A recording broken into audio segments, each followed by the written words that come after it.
Olá, a Raspberry Pi Pico está finalmente disponível aqui no Brasil. Eu já recebi aqui as minhas, então eu queria responder aí algumas das perguntas aí frequentes que são feitas com relação a ela. A primeira pergunta, que ainda confunde um pouco o pessoal, é o que é a Raspberry Pi Pico, né? Bem, fisicamente é essa plaquinha aqui. O que eu acho que causa um pouco de confusão é o nome, né? Eles deram o nome de Raspberry Pi, que a gente está acostumado a ser essa placa aqui. Tem vários modelos, né? Esse aqui é a 4, que é a mais recente, e tem também o modelo menorzinho dela, a 0. Mas essas outras Raspberry Pi são um bicho completamente diferente, né? Essas Raspberry Pis aqui são aquilo que a gente chama de SBC, Single Board Computer. Literalmente o computador numa placa, né? Tem um computador completo aqui, onde eu posso ligar aqui um monitor, posso ligar aqui teclados, eu posso ligar em rede, certo? E vou rodar aí normalmente uma versão do Linux, certo? A 0 é mais compacta, mas ela também tem essa capacidade. A Pipico, ela segue uma ideia diferente, uma ideia mais parecida com a do Arduino, né? Acho que é o caso mais conhecido aí desse tipo, que é uma placa baseada num microcontrolador. Observem que a placa, tanto, esse aqui é um Arduino Nano, né? Tanto ele quanto o Pipico, o que a gente percebe é que tem um integradão, que é o microcontrolador, e umas poucos componentes aí em torno, né? Então, a ideia do Pipico é ser basicamente uma placa para a gente poder interagir com o microcontrolador, que é um computador meio específico, né? Você carrega aqui o programa, e está dentro do programa dele é controlar coisas, né? Então, através dos diversos pinos, você vai poder, por um lado, receber informação de sensores, você vai processar, em função disso você vai atuar em cima do meio ambiente, né? Você tem aí atuadores, poderia ser um motor, luzes, buzzers, coisas assim, tudo sob o controle dele, tá? Atualmente não tem nenhum sistema operacional. A princípio, acho que ele tem capacidade para você botar um sistema operacional, mas não um sistema operacional tipo Linux, que é um sistema voltado aí para usuário, para interagir com a pessoa, né? São sistemas realmente voltados para tempo real, os RTOS, né? Eles são sistemas onde o objetivo dele é conseguir você responder rápido a coisas que os sensores indicaram. Pergunta seguinte é: quanto custa, aonde eu compro, né? Eu diria que atualmente a melhor opção é comprar nos distribuidores oficiais, né? Atualmente existem dois, a Robocore e a Philip Flop. As duas estão praticando aí o mesmo preço, que é R$ 49,90, né? R$50, né? Vamos arredondar. Lá fora, né, o preço dele é $4. Então, normalmente o que a gente vê por aí são fatores de 2,5 a 3 vezes o preço lá fora para um produto que tenha sido portado honestamente, vendido com nota e tudo mais aqui, né? Por R$50, a Pipico está hoje aí pouco abaixo até dessa faixa. Então, considerando tudo, é um preço bom. Um detalhe aí importante é que, ao contrário do que acontece, por exemplo, com os Arduinos, né, o microcontrolador aqui que é usado é um microcontrolador que não está disponível, pelo menos por enquanto, para qualquer um. Ele foi desenvolvido pela própria Raspberry Pi Foundation e está sendo atualmente usado por eles e por algumas poucas empresas parceiras deles, né? Então, uma das consequências disso é que a gente não vai ver, pelo menos aí no momento, clones do Pipico sendo produzidas, por exemplo, na China, né? No caso dos Arduinos, a gente tem lá, o microcontrolador dele é comprado facilmente, é comprado por qualquer um. Então tem lá as empresas chinesas fabricando um monte de clones, alguns mais são nem clones, né? São realmente artigos piratas ou falsificados, né? Porque tentam se passar pelo original. No caso do Pipico, por enquanto, a gente só tem as placas originais, né? Você encontra à venda também lá no exterior, na China em particular, né, mas é o original, e os preços acabam não sendo assim tão agradáveis. Quem estava vendendo aí por pelos mesmos $4 era o Seeed Studio, mas ele só estava mandando para o Brasil usando os couriers, acho que não lembro se era FedEx ou UPS, e aí o preço do frete era muito salgado, e ainda tem o adicional que quando você compra essas placas lá fora por esses carriers, eles vão passar pela alfândega com certeza, e você vai ser cobrado imposto, lembrando que o imposto é sobre a soma do preço da placa com o preço do frete. Então aí ia passar aí passa aí do fator do 3 vezes aí. Ok, esse é um microcontrolador, a gente quer botar um programa aí dentro, então a pergunta é como é que eu programo? Existem atualmente duas formas oficiais de programar, uma delas é usando o MicroPython e o outro é programando em C ou C++, né? Tradicionalmente, normalmente essas placas com microcontroladores são voltadas para serem programadas com C e C++, porém como essa placa tem uma capacidade de processamento bem maior que, por exemplo, um Arduino, né? Ele tem o suficiente para a gente usar formas de programação aí, talvez não tão otimizadas. Então, no caso, o MicroPython é um interpretador de Python que vai estar rodando aqui dentro. Tá? Então, o teu programa, você vai carregar a fonte do programa aqui dentro, não um executável, e ele vai interpretar isso.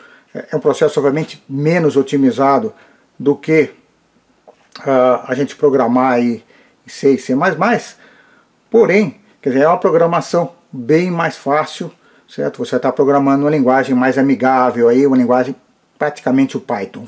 Tem algumas restrições, limitações, mas é bem parecido aí, um subconjunto do Python. Uma grande vantagem do MicroPython é que ele facilita muito você começar a usar a placa, né? Isso é uma coisa muito importante, quer dizer, um dos grandes fatores de sucesso do Arduino foi a ideia do Arduino que você fazendo um único download, instala um único módulo, você está pronto aí para programar, tem só a complicaçãozinha dos drivers.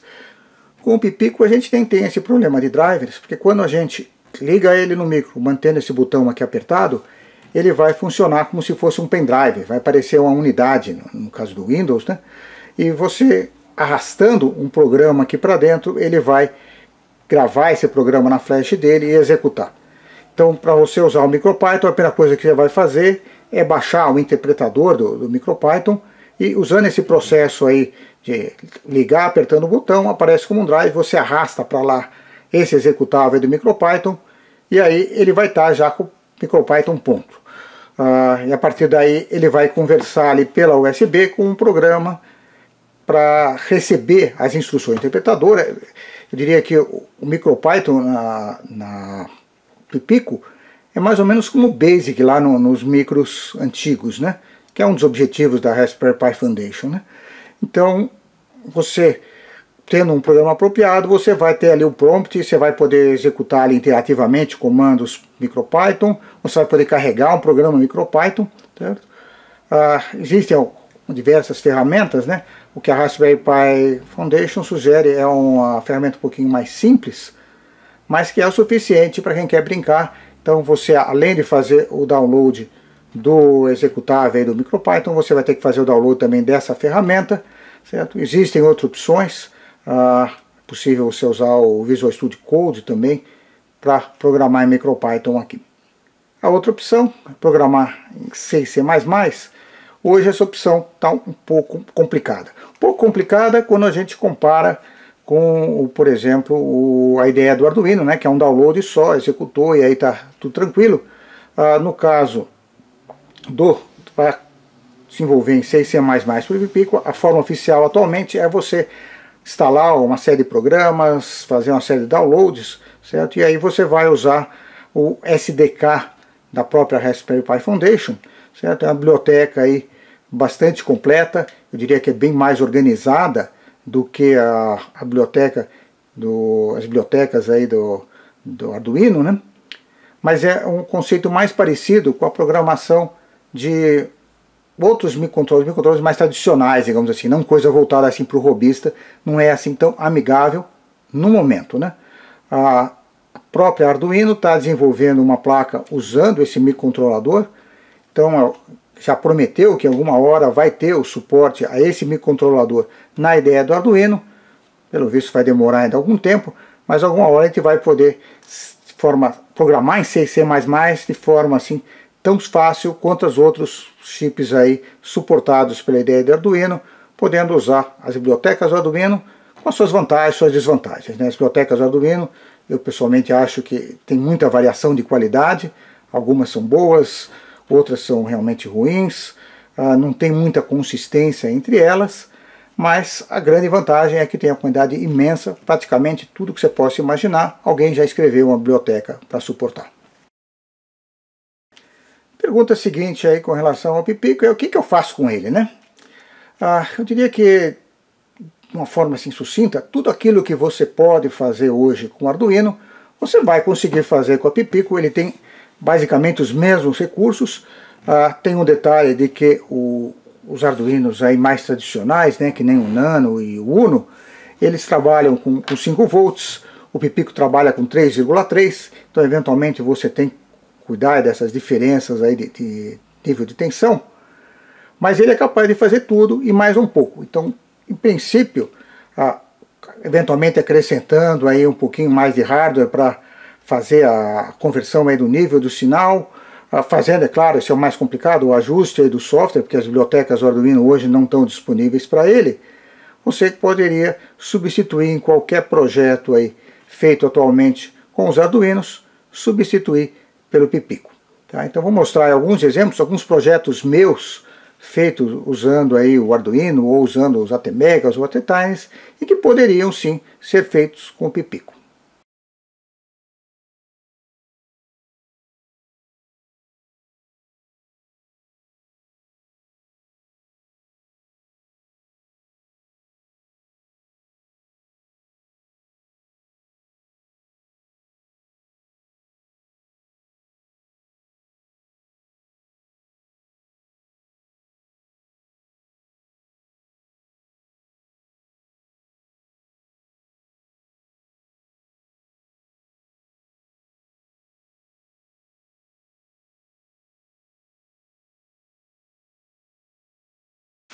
Bem, como é que o Pipico então se compara aí com as outras opções que a gente encontra, né?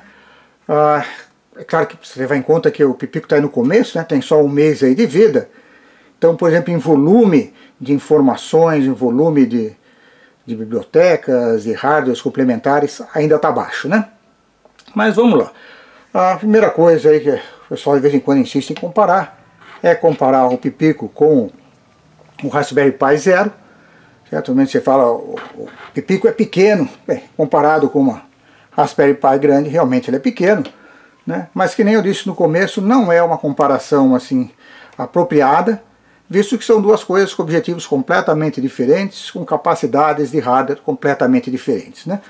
O Raspberry Pi aí Zero, ele tem uma de processamento maior, periféricos aqui do tipo de computador disponíveis, né? Então você tem uma interface para cartão, você tem a saída de vídeo, você tem ali os USBs. Então ele é voltado para você trabalhar como computador, mas ele vai ter limitações na hora que você quiser usar ele como microcontrolador. Apesar dele ter uma série de sinais aqui nesse conector, você não vai conseguir responder rápido as coisas, você não vai ter total flexibilidade, porque o acesso até chegar nos pinos passa por várias camadas. Uma outra comparação é com uns Arduinos aí clássicos, digamos assim, né? Então esse aqui é o Nano, né? Comparado com o Nano, ele é um pouco maior. Um uso que a gente vai fazer muitas vezes na hora que está montando o protótipo somente é usar numa protoboard, ou gridboard, né? Então uma coisa importante é ele encaixar lá e quanto que ele ocupa, né, da protoboard. Vocês podem ver que ele deixa aqui duas linhas aqui, uma só. Esse outro deixa duas linhas vazias em cada lado. Tem um outro detalhe adicional, não sei se vai dar para ver aqui, aproximando, não sei se vai dar, a luz vai estar boa, mas ele tem olhando aqui, onde é preso aqui, né, o conector, tem um formato especial que é para permitir soldar direto isso numa placa. Então ele acaba ficando um pouquinho para além, para fora, em relação aos pinos, tá? Então se a gente olhar aqui, o pino termina praticamente, a placa termina junto com o pino, aqui tem um pequeno degrauzinho, então isso atrapalha também um pouquinho aqui na protoboard, certo? Mas do ponto de vista de capacidade, ele dá de longe em cima do próprio coitadinho aqui do Nano, né? Tá rodando um clock maior, tem memórias, capacidade de memória muito maior, mais pinos disponíveis e mais recursos, quer dizer, os periféricos dele são mais versáteis. Ele tem, por exemplo, 2 seriais, esse aqui só tem uma, e a serial dele está presa aqui na USB. Então, de um modo geral, o Pipico ele bate de longe aí nos Unos clássicos, né? Quem aí são, digamos assim, os concorrentes mais fortes aí são o ESP32 e o STM32, nessa plaquinha que o pessoal chama de Blue Pill. Então se a gente comparar, primeiro comparando aqui de tamanho, né? Observem que essa placa aqui do ESP32 é uma placa comum da gente achar por aí. Ela ocupa todas as faixas aqui dessa protoboard, então não dá para você ter que ter 2 protoboards e ligar ele parte 1 em parte 1, ele não é assim tão amigável para protoboard, né? A Blue Pill já tem aí um tamanho semelhante, de novo um pouquinho maior, né? Vai sobrar aí, tá? Ele vai, é maior, mas os pinos de novo, os pinos estão para dentro, então embora ele deixa aqui faixa boa aqui dos dois lados, mas a plaquinha está vindo aqui para cima, então na hora que você for usar fica um pouco complicado, né? O comprimento aí das duas é praticamente igual, vai. Força de capacidade, quer dizer, o ESP32 ele tem dual core, o Pipico também é dual core. O Pipico ele usa um processador aí, um ARM M0. O ESP32 tem um processador que não é da família ARM, mas também é um RISC, certo? É uma coisa mais diferente, acho que para reduzir os custos, a SpaceX tem evitado usar processadores ARM, ela tem agora modelos aí usando também o RISC-V, que é uma outra opção, certo? A desvantagem disso é que obviamente a disponibilidade de ferramentas é menor para ele, né? Você acaba tendo que usar o compilador deles para gerar código para cá. A grande vantagem do ESP32 é que ele inclui aqui Wi-Fi e Bluetooth, né? Tem uma versão aí de custo um pouco mais baixo, que está começando a aparecer agora, né? Que é o S2, que ele só tem um core e só tem o Wi-Fi, ele não tem o Bluetooth, né? Então, do ponto de vista de capacidades, de um modo geral, o clock bruto do Pipico é maior do que o do ESP32, mas na parte aí como um todo, você pode dizer que o ESP32 seja um pouco mais poderoso, né? Um detalhe que tem, quer dizer, aí precisa ficar para um vídeo futuro, é uma comparação mais próxima de um com o outro, né? Mas, por exemplo, ele tem aqui uma capacidade, a capacidade dele de conversão de analógico para digital, ela é bem pior do que a dos outros aqui, certo? Não é muito precisa essa conversão, tem uma série de problemas. Um outro detalhe interessante, quer dizer, o Pipico é uma placa, digamos assim, oficial, quer dizer, o fabricante do microcontrolador, que no caso é a Raspberry Pi Foundation, é quem fabrica a placa. No caso é a ESP32, a SpaceX, ela faz o microcontrolador. Não existe exatamente uma placa oficial, tem diversas empresas que usam para fazer isso, né? A Blue Pill, ela é um single core, mas ela tem um ARM mais poderoso, um ARM M3, certo? O clock dele é um pouco mais baixo do que o da Pipico, certo? Tem aí alguns periféricos que a Pipico não tem, e tem um detalhe aí, quer dizer, de novo, não existe uma placa de armazenamento oficial, quer dizer, o STM32 é um microcontrolador que você encontra por aí, e alguém fez uma placa dessas e um monte de gente resolveu fazer placas iguais, mas não tem nenhum grande nome, não tem ninguém que disse eu fui o autor do projeto da Blue Pill, certo? O próprio nome Blue Pill foi dado aí por quem comprou, pelo pelos makers, não foi dado por nenhum fabricante, né? E tem ainda um outro detalhezinho que preocupa um pouco, é que existem aí no mercado muitas placas onde o processador que está aqui não é um processador original, é um clone, ou seja lá o que for, certo? É um processador que não é o processador original, oficial. Não há histórias aí de grandes problemas, mas é uma preocupação a mais, né? Você saber que a plaquinha está comprando, teoricamente, não tem o processador original nela. Alguns comentários finais aí. Bem, quando você compra a Pipico, o que vem aqui nessa bandejinha, né? Você tem só a placa. Então, se você quiser usar numa protoboard, você vai ter que comprar e soldar aqui os conectores, né? É fácil achar esses conectores, você encontra ele em barrinha de 40 pinos. Ele tem 20 pinos, então justamente cortar no meio vai dar certo. O acabamento dessa placa é muito bom, esse dourado aqui dele. Na hora de soldar realmente foi muito fácil, muito mais fácil do que outras placas aí. Por exemplo, essa daqui. Foi um pouquinho mais, não foi difícil, mas você percebe que a solda vai bem melhor aqui nessa placa, graças ao acabamento dele.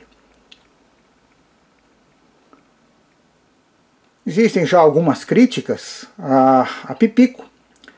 Primeiro, não diria exatamente uma crítica, é uma certa discussão, né? Ele usa aqui um micro USB, de novo, não vem o cabo, você tem que pegar um cabo aí, aproveitar o cabo do teu celular antigo aí, né? Micro USB para ligar ele no micro. Muita gente pergunta por que não usaram o USB-C, que é o padrão mais recente, né? Mas eu acho que esse é um problema menor aí. Uma outra coisa que o pessoal reclamou por aí é que ele só tem um botão, que é o botão aí para fazer ele entrar naquela forma que ele funciona como um pendrive. Ele não tem um botão de reset, então aqui a plaquinha nem bem chegou, já fiz essa gambiarra aqui, soldei aqui em cima um botão de reset, certo? É só botar um botão aqui entre dois pinos. É algo que eu acho que alguma hora a Raspberry Pi Foundation vai acrescentar no projeto dela, certo? No caso da programação em MicroPython, isso não é tão problemático, porque você vai usar esse botão uma vez e depois você vai estar lá rodando o teu aplicativo, onde você escreve lá o programa está vindo para cá direto, certo? Você não vai precisar resetar a placa, mesmo que o teu programa esteja perdido, etc. Tal. No caso do C++, quer dizer, cada vez que você gerar uma versão, você vai ter que querer carregar ele, e nessa hora você vai ter que resetar e apertar esse botão, e aí como não tem como resetar, você teria que tirar o conector e botar, e isso é uma coisa, um jeito fácil de estragar o cabo, estragar o conector e você perder a plaquinha aí por bobeira, certo? Uma última coisa que o pessoal reclamou, a indicação aqui dos pinos é muito bonita, mas está na parte de baixo, né? Na hora que você pegou, soldou aqui os pinos, espetou na protoboard, você não tem mais nenhuma indicação de qual pino é qual, então você tem que ficar contando, caçando, isso é uma coisa chata, né? Se a gente olhar, por exemplo, aqui na Blue Pill, ou se a gente olhar aqui essa plaquinha do ESP32, ou no próprio Nano, os nomes dos pinos estão aqui na parte de cima, isso facilita muito na hora da montagem. Então era isso que eu queria falar aí nesse primeiro vídeo aí com hands-on, com o Pipico, certo? Tem muita brincadeira aí pra frente, muito teste para fazer, espero ter vários vídeos a respeito dele aí no meu canal nos próximos meses.